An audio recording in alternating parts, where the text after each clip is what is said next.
ఒకే కుటుంబంలో ఇద్దరు కొడుకులు అక్రమ ఇసుక కుంటలో పడి చనిపోవడం బాధాకరమని ఎంపీ వైఎస్ అవినాష్ రెడ్డి అన్నారు. కడప జిల్లా చక్రాయపేట మండలంలో ఇసుక క్వారీని ఎంపీ వైఎస్ అవినాష్ రెడ్డి పరిశీలించారు. క్వారీ కుంటలో పడి చనిపోయిన జయంత్ రెడ్డి, రాజవర్ధన్ రెడ్డి మృతదేహాలకు నివాళులు అర్పించారు.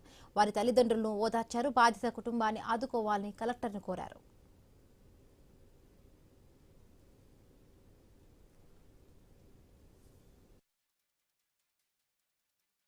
కలెక్టర్ గారిని వచ్చి ఇదంతా చూసి మాకు న్యాయం చేయమని చెప్పి గట్టిగా అడుగుతున్నారు sir. Is the reason why they are waiting. వాళ్ళు ఇప్పటిదాకా ఇంతకాలం పాటు ఆ బాడీస్ ఇక్కడే పాపాగ్ని రివర్ లోనే పెట్టి ఎందుకు వెయిట్ చేస్తున్నారంటే మీరు వచ్చి న్యాయం చేయాలని ఎక్స్పెక్ట్ చేస్తారు. దానికి కారణం ఏంటంటే సార్, మొత్తం మొత్తం ఇష్టం వచ్చిన గుంటల్లో వేసినారు సార్. గడిచిన 2 ఏళ్ళుగా మేము మీకు అనేకసార్లు కంప్లైంట్ చేసినాము.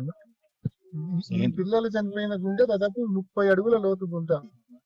నిన్న వీళ్ళు దాంట్లో డ్రౌన్ అయినాక ఇక్కడ పక్కన ఎక్స్కవేటర్ పనిచేస్తా ఉన్నది ఈ శాండ్ మైనింగ్ కి సంబంధించింది.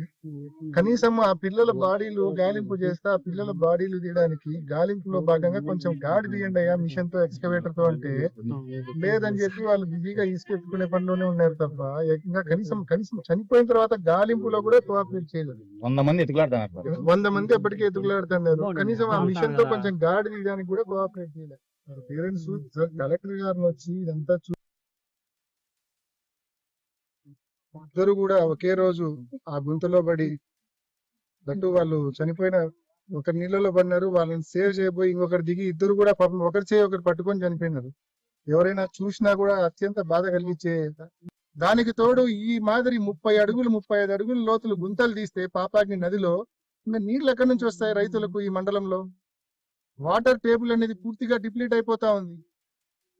ఆ 40 అడుగుల లోతుకు పోతానే కింద బండ వస్తుంది. ఇంకా వాటర్ స్టోర్ అయ్యే పరిస్థితి కూడా లేదు నదిలో. సో నది మొత్తం ఈ మాదిరి మీరు ఇసుక కొల్లగొట్టడం వలన ఒకటి ప్రాణాలు ఈ మాదిరి అన్యాయంగా పాపం పిల్లలు ప్రాణాలు కోల్పోతా ఉన్నారు. 2 నీటి ఎద్దడితో ప్రజలు రైతులు ఇబ్బంది పడతా ఉన్నారు.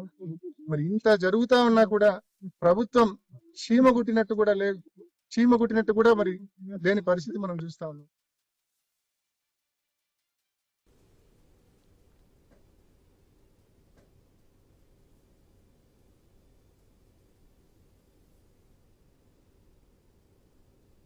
పోలవరంలో